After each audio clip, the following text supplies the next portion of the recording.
नमस्कार भाई सभी साथियों को। कैसे हो आप सभी? आशा करते हैं काफ़ी अच्छे होंगे। तो जिस तरह से हम इंग्लिश सीख रहे हैं ना भाई, ये सबसे बेस्ट तरीका है इंग्लिश सीखने का। इससे बढ़िया तरीका और कोई नहीं हो सकता। ठीक है, आप कहीं भी चले जाओ, आप कुछ भी कर लो, इससे बढ़िया तरीका आपको नहीं मिलेगा इंग्लिश सीखने का। ठीक है, तो लगातार जुड़े रहो, देखते रहो। आपको कुछ नहीं करना, बस देखते रहो। ठीक है, देखने से ही चीज़ें समझ में आ जाएंगी। समझ रहे हो? आपको बहुत सारी वोकैब्स ऐसी डेली की डेली दे दी जाएंगी, इस तरह के ग्रामर रूल सिखा दिए जाएंगे। आपको अपनी तरफ से एफर्ट नहीं करना, आपका टाइम बचेगा, आपकी मेहनत बचेगी। ठीक है, तो बस जुड़े रहो। ठीक है, तो स्टार्ट करते हैं आज का आर्टिकल इसका टाइटल है safe worship. Safe worship, safe का मतलब सुरक्षित और वर्शिप का मतलब पूजा पाठ। तो कह रहा है कि सेफ वर्शिप, सुरक्षित पूजा पाठ। आगे देखेंगे क्या है मतलब। Safety regulations must be enforced. अब यहाँ पर देखना भाई, मस्ट बी एनफोर्स्ड। कभी भी मॉडल के साथ बी लगाकर वर्ब की थर्ड फॉर्म आ जाए, इसका मतलब होता है पैसिव वॉइस। ठीक है, तो यहाँ पर जो है पैसिव वॉइस बन रहा है, मस्ट बी एनफोर्स्ड। तो ये सेफ्टी रेगुलेशंस हैं, जो सेफ्टी के, जो सुरक्षा को लेकर जो विनियम है, उनको जो है लागू करना चाहिए स्ट्रिक्टली। स्ट्रिक्टली का यहाँ पर जो है एडवर्ब है भाई।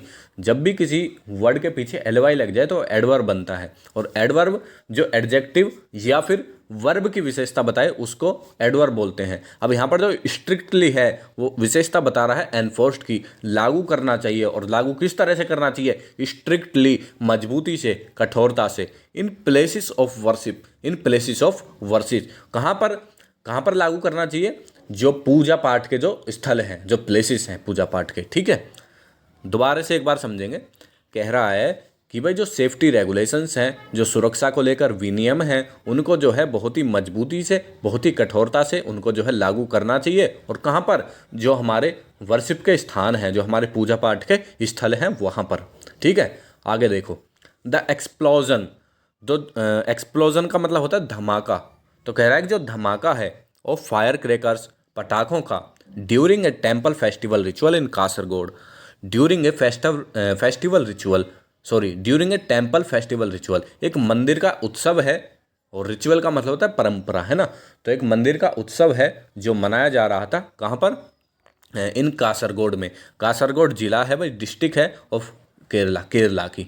ठीक है, तो केरला की जो डिस्ट्रिक्ट कासरगोड है, उसमें एक फेस्टिवल रिचुअल के दौरान ये जो घटना है ये घटित हुई है। ये धमाकों का, सॉरी, जो फायर क्रैकर्स हैं, ये इनका जो धमाका हुआ है।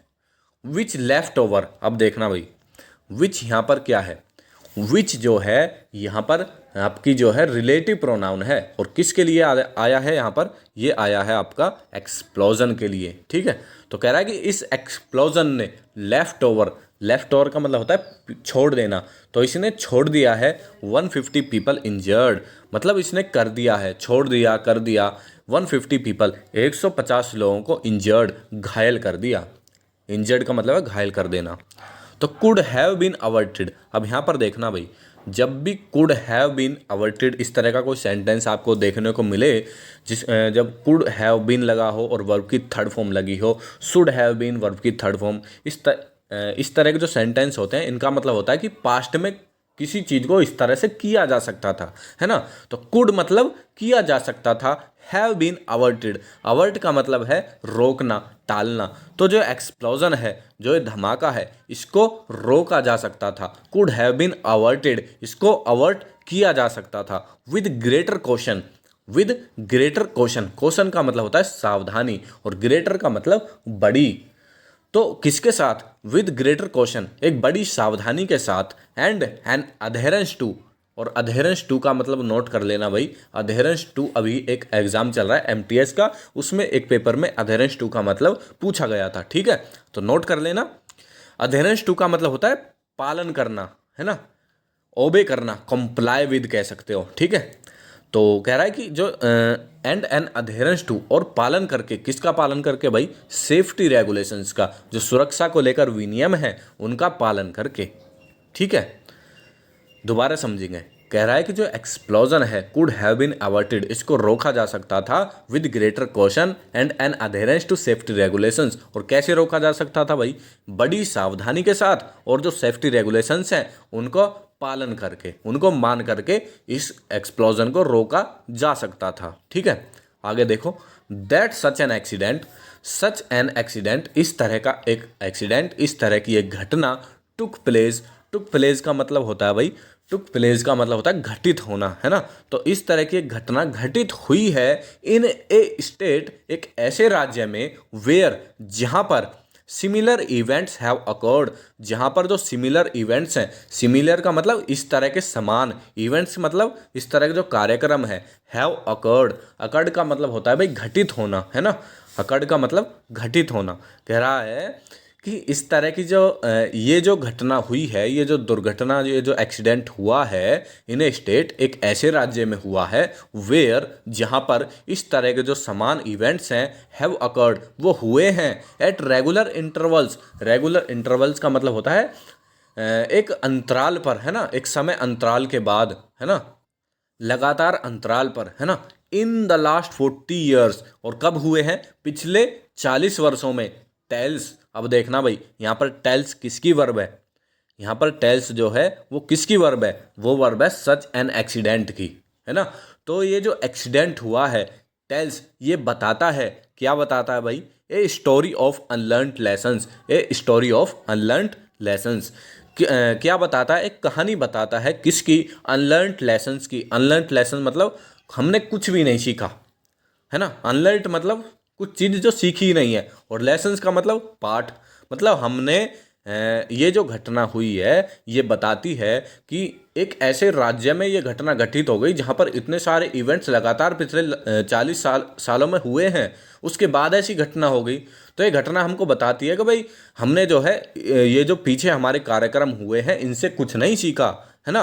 अनलर्नड लेसन्स, ये हमें अनलर्नड लेसन्स को बताते हैं, इनकी कहानी को बताता है। ठीक है, आगे देखो, इन फेब्रवरी, कभी भी महीना का नाम आ जाए, किसी साल का नाम आ जाए, उससे पहले इन लगेगा। ठीक है, तो इन फेब्रवरी, फरवरी में, दिस ईयर, इस साल, फरवरी में, ए ब्लास्ट, ठीक है, ए ब्लास्ट, एक धमाका, इन ए फायर क्रैकर स्टोरेज यूनिट, और कहाँ पर धमाका, इन ए फायर क्रैकर स्टोरेज यूनिट, एक जो पटाखों का स्टोरेज की जो यूनिट थी वहाँ पर, during a temple fete, during a temple fete, fete का मतलब होता है भाई, फेट का मतलब होता है फेस्टिवल, उत्सव कह सकते हो, है ना, एक त्योहार, एक उत्सव। तो ये जो फायर क्रैकर जो धमाका हुआ था कहाँ पर, एक फायर क्रैकर स्टोरेज यूनिट में, during a temple fete in Kochi, और कब हुआ था भाई, एक मंदिर का त्योहार था इन कोची, कोची में, उसके दौरान, है ना। कभी भी कोई सिटी आ जाए, कोई स्टेट आ जाए, कोई कंट्री आ जाए, उससे पहले इन लगता है, इन कोची, कोची में, है ना। आगे देखो, क्लेम्ड 2 लाइव्स, अब देखना भाई, क्लेम्ड लाइव्स का मतलब होता है, क्लेम्ड लाइव्स का मतलब होता है मृत्यु हो जाना, है ना, या मरने का कारण बनना, है ना।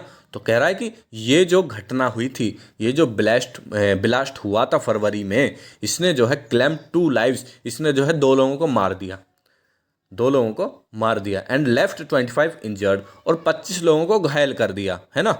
लेफ्ट का मतलब छोड़ देना, 25 लोगों को घायल करके छोड़ दिया। ठीक है, ये कह रहा है। अब देखो, 8 ईयर्स एगो, 8 साल पहले, है ना, 8 साल पहले, द केरला हाई कोर्ट, जो केरल का जो हाई कोर्ट है, मेड द ऑब्जर्वेशंस, उसने ऑब्जर्वेशन किया, उसने ऑब्जर्व किया, है ना। क्या चीज़ ऑब्जर्व किया भाई, ऑब्जर्वेशन का मतलब होता है उसने जो है नोटिस किया, उसने अवलोकन किया, है ना, मतलब उसने देखा, क्या देखा, of N unhealthy culture, unhealthy culture, एक अस्वस्थ संस्कृति बन रही है ना, एक अस्वस्थ संस्कृति को हाई कोर्ट ने नोटिस किया। और वो अनहेल्दी कल्चर है जो ग्लैमराइजिंग, वो ग्लैमराइजिंग का मतलब होता है भाई किसी चीज़ को बढ़ा चढ़ा देना, है ना, किसी चीज़ को बढ़ा चढ़ा देना। तो वो ग्लैमराइज कर रहा है किसको, एवरी रिलीजियस फेस्टिवल, जो धार्मिक त्यौहार है और सेरेमनी है, with the use of fireworks, और किसके साथ, with the use of fireworks, मतलब कह रहा है कि एक इस तरह की संस्कृति बन गई है कि हर धार्मिक त्यौहार पर, हर तरह की जो धार्मिक सेरेमनी पर फायरवर्क्स जो है, जो बम पटाखे हैं वो छोड़े जा रहे हैं। ये चीज़ जो है ग्लैमराइज हो रही है, ठीक है। एंड एन एलिफेंट परेड, और एक एलिफेंट परेड निकाली जा रही है हर धार्मिक त्यौहार पर, ठीक है। केरल की बात हो रही है, तो केरल में क्या हो रहा है कि हर जो धार्मिक त्यौहार हो रहा है उसमें जो है बम पटाखे छोड़े जा रहे हैं और जो एलिफेंट की परेड निकाली जा रही है। इस चीज़ को क्या किया है, ऑब्जर्व किया है हाई कोर्ट ने, और क्या बताया इसको, एक अनहेल्दी कल्चर बताया है, एक अस्वस्थ संस्कृति बताई है, ठीक है। आगे देखो, कह रहा है कि द ओनली सेविंग ग्रेस। अब यहाँ पर देखना भाई, सेविंग ग्रेस यहाँ पर एक ईडियम है। इसका मतलब होता है बहुत सारी जो बुरी घटनाएं हुई हैं उनमें से एक आशा की किरण, है ना। सेविंग ग्रेस एक राहत की उम्मीद, एक राहत की बात कह सकते हो, ठीक है। तो द ओनली सेविंग ग्रेस, यहाँ पर जो एकमात्र राहत की बात थी in the accident on October 29, ठीक है।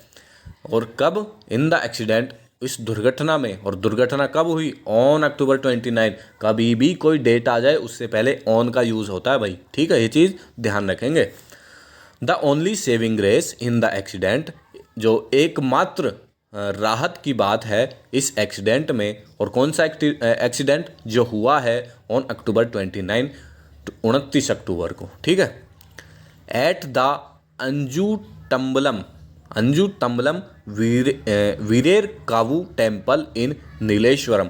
और ये एक्सीडेंट कहाँ पर हुआ था, एट द, है ना। कोई स्पेशल लोकेशन को बताने के लिए एट का यूज़ होता है, ठीक है। तो eight the Anju Thambalam Veerer Kavu temple, जो अंजू तम्बलम वीरेर कावू मंदिर है वहाँ पर, ठीक है, इन नीलेश्वरम। अब देखना, सिटी से पहले फिर इन आ गया। अब ये जो मंदिर है कहाँ है, नीलेश्वरम में है, ठीक है। वाज, अब देखना भाई, ये वाज किसकी वर्ब है, ठीक है। ये वाज जो है किसकी वर्ब है, ये वाज है द ओनली सेविंग ग्रेस, ठीक है। इसको डायरेक्ट जोड़ दो। तो जो ओनली सेविंग ग्रेस है, जो एकमात्र राहत की बात है, वो थी, वाज, वो थी, दैट, की there was no loss of life, कि कोई भी मृत्यु नहीं हुई, किसी भी जान की जो है वो हानि यहाँ पर नहीं हुई। ये यहाँ पर एक राहत की बात थी, ठीक है। सम अरेस्ट हैव बीन मेड, अब देखना फिर दोबारा से पैसिव वॉइस है, हैव बीन मेड, है ना। तो कुछ अरेस्ट किए गए हैं लोग, कुछ गिरफ्तारियां ली गई हैं। टू इंक्वायरीज ऑर्डर्ड, दो जांचों के आदेश दिए गए हैं। And A special team is probing, और एक जो स्पेशल टीम है, एक विशेष टीम है, इस प्रॉबिंग, वो प्रॉब कर रही है। प्रॉब करना मतलब जांच करना, है ना। प्रोब मतलब जांच, तो वो जांच कर रही है द एक्सीडेंट, इस घटना की, ठीक है। The state human rights commission, जो राज्य का मानव अधिकार आयोग है, हैज इनिशिएटेड, इनिशिएट का मतलब होता है भाई शुरू करना, है ना। इनिशिएट का मतलब होता है शुरू करना। तो जो मानवाधिकार आयोग है उसने शुरू किया है, क्या शुरू किया है, एन इन्वेस्टिगेशन, एक इन्वेस्टिगेशन को, एक जांच को। एंड सोट यहाँ पर सीक की भाई सेकंड फॉर्म है, ठीक है, सॉरी थर्ड फॉर्म है। क्यों थर्ड फॉर्म है, यहाँ पर देखो, किसी भी सेंटेंस में जब दो वर्ब आती है ना, तो जो दूसरी वर्ब होती है वो भी पहली वर्ब की तरह ही होती है, ठीक है। तो यहाँ पर हैज़ इनिशिएटेड, यहाँ पर इनिशिएटेड वर्ब की थर्ड फॉर्म है। क्यों थर्ड फॉर्म है, क्योंकि हैज़ लग गया, ठीक है। तो हैज़ इनिशिएटेड एक शुरुआत की है किस चीज़ की, इन्वेस्टिगेशन की। एंड सॉट, और चाहा है। सॉट यहाँ पर सीक की थर्ड फॉर्म है, ये वाला सीक होता है ना, SEEK, इसकी थर्ड फॉर्म है सॉट। और चाहा है या डिमांड की है किस चीज़ की, एन ऑफिशियल रिपोर्ट, एक ऑफिशियल, एक आधिकारिक रिपोर्ट मांगी है इन 15 डेज, 15 दिनों में, ठीक है। तो उम्मीद करते हैं आपको ये वीडियो अच्छी लगी होगी। बहुत सारे वर्ड्स जो है हमने यहाँ डिस्कस किए, आपको नोट कर लेने चाहिए वो मेरे हिसाब से। तो अगर जो आपको नहीं आते हैं तो आपका रिवीजन हो गया, ठीक है। बहुत सारे ग्रामर रूल्स आपने देख लिए। इस तरह से हम एक आर्टिकल लेकर के चलेंगे, डेली हम एक आर्टिकल लाते हैं, उसको इसी तरह से उसका डिस्कशन करते हैं, उसमें से बहुत सारी चीज़ें जो सीखने लायक हो सकती हैं उनको सीखते हैं, ठीक है। तो लगातार बने रहो, और भाई देखो मेहनत तो करनी पड़ेगी, मेहनत का कोई विकल्प है नहीं, ठीक है। मेहनत करोगे तभी कुछ हासिल होगा, बिना मेहनत के कुछ भी हासिल होने वाला नहीं है। या तो मेहनत कर लो या फिर छोड़ दो, बिल्कुल करो या मरो वाली बात करो, या फिर भाई छोड़ करके चले जाओ, कोई फ़ायदा नहीं है टाइम वेस्ट करने का। ठीक है, सिलेक्शन चाहिए, मेहनत करनी पड़ेगी भाई, स्ट्रगल करना पड़ेगा, कंपटीशन बहुत ज़्यादा है, कंपटीशन बहुत ज़्यादा है भाई, समझ रहे हो बात को। तो लगातार बने रहो, चीज़ें समझ में आएंगी। तो मिलते हैं नेक्स्ट वीडियो के साथ, तब तक के लिए नमस्कार, जय हिंद।